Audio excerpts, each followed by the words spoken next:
Садыр Жапаров президенттик шайлоого катышуу ниетин билдирди. Жаныбек Жалалов өкмөттүн Баткен облусундагы өкүлү болуп дайындалды. Бишкектин тургунун сабап тапанчадан ок чыгарган шектүүлөр кармалышты. Түркмөнстандагы аялдар абагында коронавирус жайылып жатканы кабарланууда. Президенттин милдетин аткаруучу Садыр Жапаров эгерде мыйзамдарга өзгөртүүлөр киргизилсе, президенттик шайлоого катышууга даяр. Бул тууралуу ал РИА Новостиге билдирди. Азыр мыйзамга ылайык президенттин милдетин аткаруучу президенттикке талапкер боло албайт. Садыр Жапаровдун айтымында бул жөнүндө айтуу эрте. Бул маселе боюнча чечим кабыл алына элек деди. Россия 24 телеканалынын дагы суроолоруна жооп берип жатып, Садыр Жапаров учурда парламент депутаттарын жана президентти шайлоо мыйзамдарга түзөтүүлөр даярдалып жатат.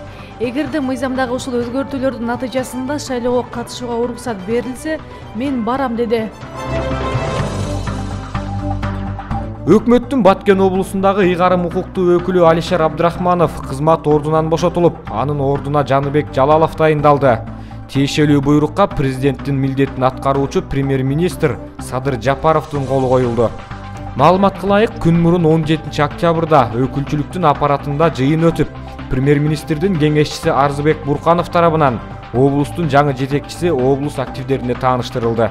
Арзыбек Бурканов жаңы облус башчысын тааныштырып жатып, мындай чечим өлкөнүн кадр потенциалын жаңылоо жана мамлекеттик жарандык кызматка жаңы жаш адистерди тартуу максатында кабыл алынганын айтып өттү.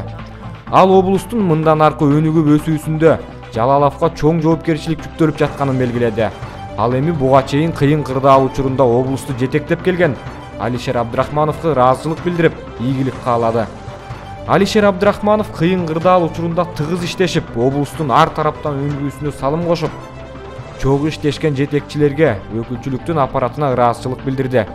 Белгилей кетсек, Жаныбек Жалалов буга чейин Баткен шаарынын мэри, өкүлчүлүктүн аппарат жетекчиси болуп жана ошондой эле жогорку кеңеште иштеген. Бишкекте Борбор калаанын тургунун сабаган шектүүлөр кармалды. Бул тууралуу Бишкек ШИИБтин патрулдук кызматынын басма сөз кызматы билдирди.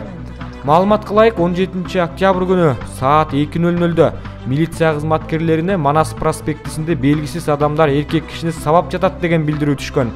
Окуя болгон жерге келген милиция кызматкерлери 3 адам жергиликтүү турганга кол салып, тапанча аткандыгын аныкташкан. Кылмышка шектүүделип 27, 31 жана 25 жаштагы кылмышкерлер кармалып, Бишкек шаарынын 1-Май районунун ички иштер башкармалыгына өткөрүлүп берилди. Алардын биринен газ травматикалык тапанча алынган. Аталган факты КЖБРге катталып,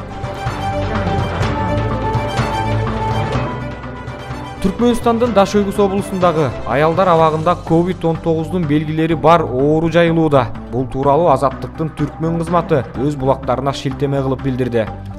Булактын айтымында абактын аймагында атайын карантиндик блок түзүлүп, ал жерге камактагы 200дөн ашык аял жаткырылган. Айрымдарынын абалы оор деп бааланууда. Мындай абал сентябрдын башында болуп, бирок түрмө жетекчилиги аны жашырып коюуга аракет кылган. Бирок өткөн жумада бул маалымат Ашхабаддагы бийликке жетип, түзөтүү абагына рентген аппараты жеткирилген. Текшерүүнүн жыйынтыгында жүздөгөн камактагы аялдын өпкөсү инфекциядан жабыркаганы белгилүү болду, деди Булак. Бул боюнча аталган абактын жетекчилигинен комментарий алууга мүмкүн болгон жок. Ал ортодо бул түрмөдө жакындары отурган жарандар камактагы 3 аял каза болгонун ырасташты.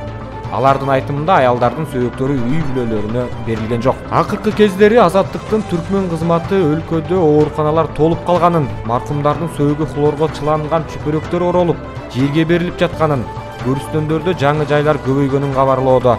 Бирок Түркмөнстандын бийлиги өлкөдө коронавирус жуктурган бир да учур каттала электигин билдирип келет.